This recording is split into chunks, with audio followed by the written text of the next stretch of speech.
Est-ce que vous regrettez la position qui est tenue aujourd'hui par le gouvernement de transition sur la question du dialogue?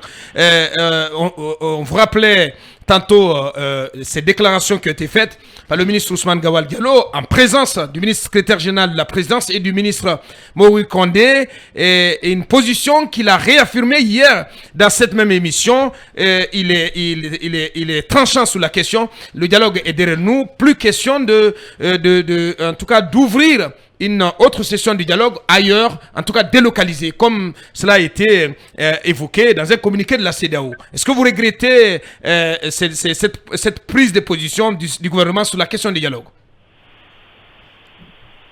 Oui, c'est regrettable parce que ces propos et cette position sont teintés d'arrogance et de suffisance. Et c'est cela qu'il faut dire, parce que il faut faire la différence. Lorsqu'on est un acteur politique, on se limite dans le temps. Lorsqu'on veut devenir un homme d'État, on reste dans le temps. Et c'est très différent, parce que lorsqu'on gère la chose publique, et Aboubacar, même un régime élu, fait très attention à la manière d'aborder des questions d'intérêt général. Même un régime élu.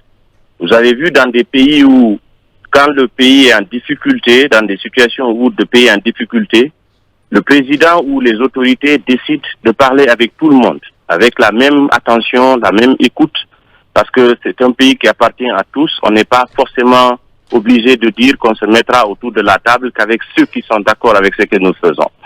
Alors, je crois qu'il y a un précédent qui doit nous enseigner. Et ce précédent, c'est avec l'ancien régime.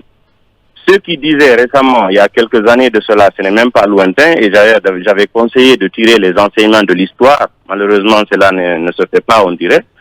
Parce que ceux qui tapaient sur la table pour dire nous ne reculerons devant rien, nous ne céderons rien, nous discuterons avec personne. Ils sont où aujourd'hui? Voilà ce qui est arrivé. Et lorsqu'on décide de ne pas tenir compte de l'inclusivité, lorsque Alpha Condé et ses amis avaient décidé de faire le forcing pour le référendum, de faire le forcing pour le troisième mandat, ils l'ont fait.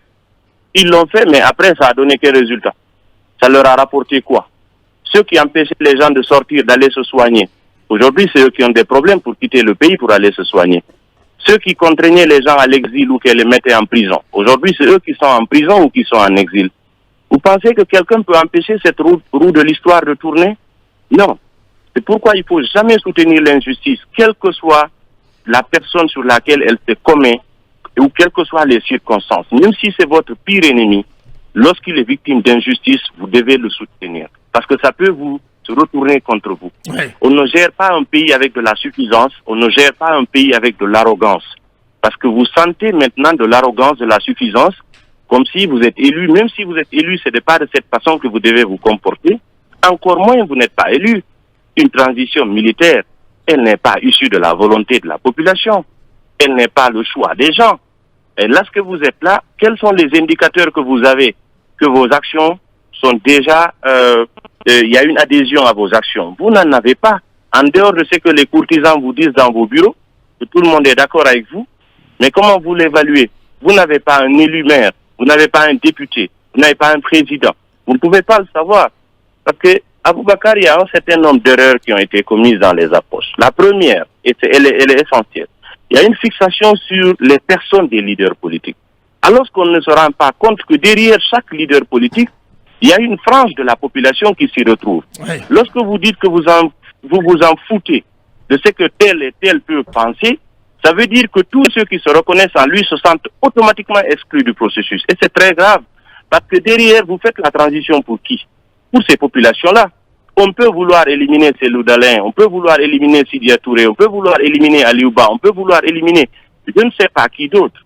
Mais après, ces populations-là, on ne peut pas les éliminer tout de suite. Elles ne se reconnaissent pas dans ce qui se fait.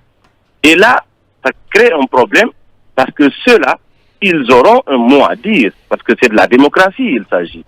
Alors, la deuxième erreur, c'est de continuer de mettre les gens en prison, sous contrôle judiciaire, du 2 poids 2 mesures.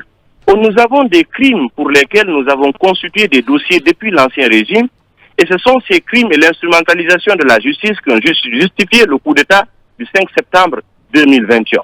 Alors, au lieu de traquer ces crimes, au lieu d'arrêter ces criminels, au lieu de rendre justice, C'est des paisibles personnes qu'on prend aujourd'hui pour des criminels. On ne peut pas me convaincre que Sékou Koundouna est un criminel. On ne peut pas me convaincre qu'Ibrahima Diallo est un criminel. Que Fonike Mengue, que Billo, que Gianni Alpha est un criminel.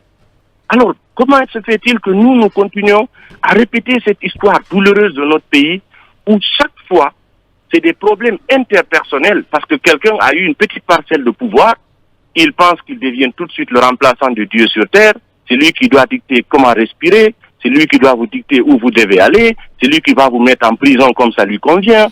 Et finalement, si on se fait...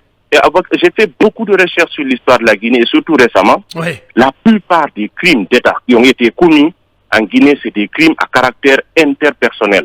Voyez ce qui est arrivé à Fodéba Keïta, voyez ce qui est arrivé à Diawadou Bari, voyez ce qui est arrivé à Diara Traoré, voyez ce qui est arrivé des cas les plus récents. Ce sont des gens assis dans leur bureau qui n'aiment pas la tête de tel parce qu'il dit ceci, parce qu'il ne fait pas cela, et tout de suite, ça vous donne le droit de l'envoyer en prison. On a vu ce qui est arrivé à Diallo Telli.